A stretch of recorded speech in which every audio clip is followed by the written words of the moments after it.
Hello बच्चों, मैं गंगा पांडे। स्वागत है आपका मेरे यूट्यूब चैनल में।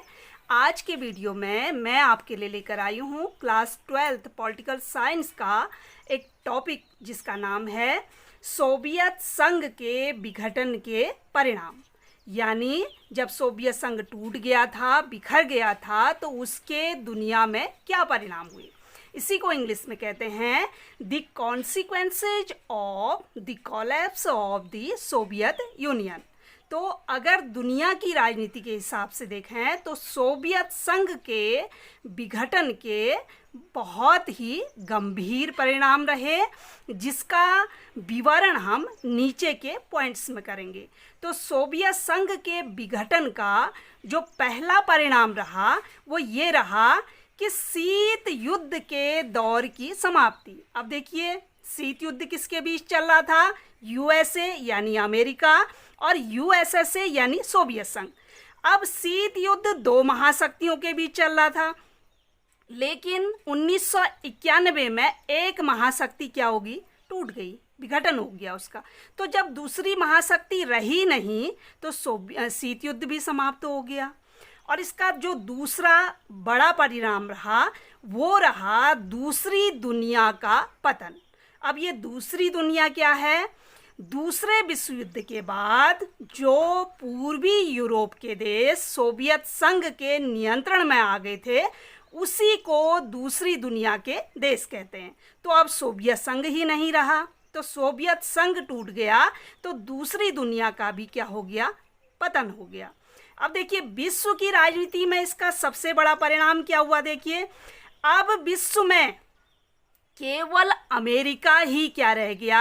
एकमात्र महाशक्ति। यानी विश्व अब कैसा हो गया? देखिए, एक ध्रुवी। पूरे विश्व में अब किसका वर्चस्व हो गया? अमेरिका का। अगला प्रभाव देखिए, अंतर्राष्ट्रीय स्तर पर पूंजीवादी अर्थव्यवस्था के प्रभाव में वृद्धि होगी।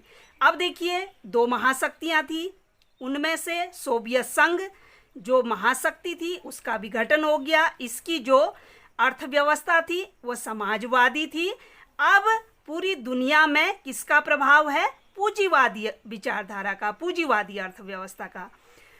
अगला देखिए, हथियारों की होड़ खत्म हुई। हम जानते हैं कि शीत युद्ध के दौरान दोनों महाशक्तियों ने अधिक से अधिक हथियार बनाए थे, लेकिन अब एक महाशक्ति क्या होगी? बिखर गई। तो हथियारों की होड़ भी अब क्या होगी? धीरे धीरे खत्म हो गई। अगला परिणाम देखिए, नए स्वतंत्र देशों का उदय। अब देखिए, सोवियत संघ जो था वो 15 गणराज्यों का एक संघ था। अब सोवियत संघ क्या हो गया? अलग हो गया, बिखर गया। तो सोवियत संघ का जब विघटन हुआ तो ये सारे क्या बन गए? नए और स्वतंत्र देश बन गए। अगला देखिए, विचारधाराओं की लड़ाई खत्म। अब शीत युद्ध देखिए एक तरीके से क्या थी? विचारधाराओं की लड़ाई थी। अमेरिका की जो विचारधारा थी वो पूंजीवादी थी, यानी कैपिटलिज्म, और सोवियत संघ की विचारधारा थी साम्यवादी, यानी कम्युनिस्ट। तो उसमें से अब 1991 में ये विचारधारा क्या होगी? खत्म हो गई।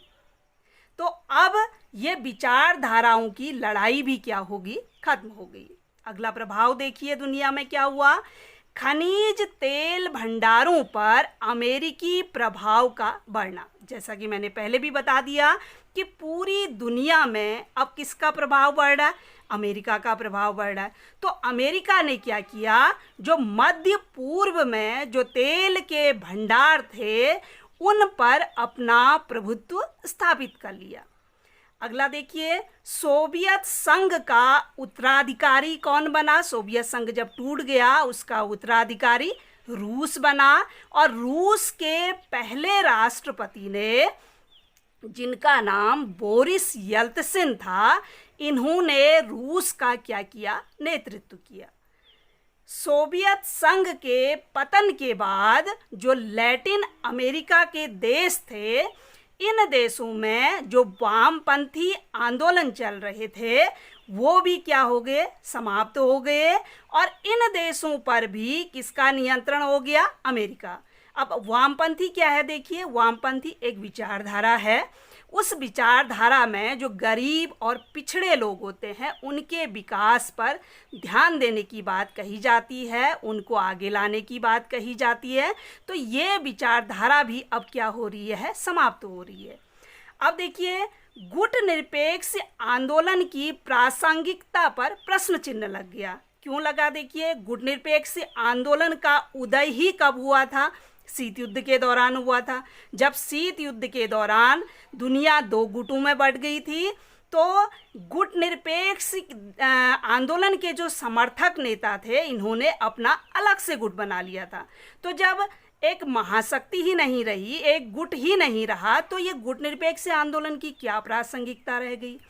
अगला देखिए, संयुक्त राष्ट्र सहित विश्व की अन्य अंतर्राष्ट्रीय और राजनीतिक संस्थाओं पर अब किसका प्रभाव हो गया? अमेरिका का। अब अमेरिका देखिए, इन बड़ी बड़ी संस्थाओं पर अमेरिका का क्यों प्रभाव है? क्योंकि अमेरिका उनको पैसा देता है, अधिक से अधिक बजट देता है, और दुनिया में सबसे पावरफुल अब कौन रह गया है? अमेरिका रह गया है। इसलिए जो बड़ी बड़ी संस्थाएं हैं दुनिया की, उन पर भी अमेरिका का क्या हो गया? प्रभुत्व हो गया। अब देखिए, साम्यवादी जो देश थे, जो स्वतंत्र हुए थे, जो टूट गए थे, उन्होंने किसको अपनाया? शॉक थेरेपी को अपनाया। अब शॉक थेरेपी का अगर मेडिकल की भाषा में मैं अर्थ बताऊं तो शॉक थेरेपी, शॉक यानी करंट, थेरेपी माने उपचार, यानी आघात पहुंचाकर उपचार करना। तो इसको क्या कहते हैं? देखिए, जब कोई आदमी पहले से ही दर्द में है तो उसको और दर्द देना, उसके बाद ही उसका उपचार करना। तो सोवियत संघ के विघटन के बाद जो साम्यवादी देश थे, उन्होंने समाजवादी व्यवस्था को छोड़कर पूंजीवादी व्यवस्था को अपनाया, और इस व्यवस्था को अपनाने के लिए एक मॉडल विश्व बैंक और अंतर्राष्ट्रीय मुद्रा कोष ने तैयार किया। उसी मॉडल को क्या कहते हैं? Shock therapy. अगले वीडियो में अलग से मैं इसके बारे में बताऊंगी। हिंसक अलगाववादी आंदोलन का प्रारंभ। इसके बाद क्या हुआ? देखिए, जब सोवियत संघ का विघटन हुआ तो सोवियत संघ से जो अलग हुए गणराज्य थे, उन गणराज्यों में अपनी ही व्यवस्था, अपनी ही राज्य व्यवस्था के खिलाफ आंदोलन होने लगे। हिंसक और अलगाववादी आंदोलन हुए। तजाकिस्तान में तो लगभग 10 वर्षों तक क्या हुआ? गृह युद्ध हुआ, और इन गणराज्यों में खून खराबा भी हुआ। तो ये मैंने आपको बताया कि सोवियत संघ जब विघटन हो गया उसका पूरी दुनिया में क्या प्रभाव हुआ, दुनिया की राजनीति पर क्या प्रभाव हुआ। तो इसी को एक बार मैं इसकी समरी बता देती हूँ कि सोवियत संघ के विघटन से सबसे बड़ा चेंज ये हुआ कि शीत युद्ध खत्म हो गया। दूसरा क्या हुआ? दूसरी दुनिया का पतन हो गया। अब दुनिया में एकमात्र महाशक्ति क्या रह गई? अमेरिका रह गई, और अमेरिका का दुनिया के देशों पर प्रभाव हो गया। हथियारों की होड़ खत्म हो गई, और जो साम्यवादी देश थे उन्होंने अब कौन सी व्यवस्था को अपनाया? शॉक थेरेपी को अपनाया। शॉक थेरेपी क्या है? एक आर्थिक मॉडल है। तो आज के वीडियो में बस इतना ही। अगले वीडियो तक थैंक यू।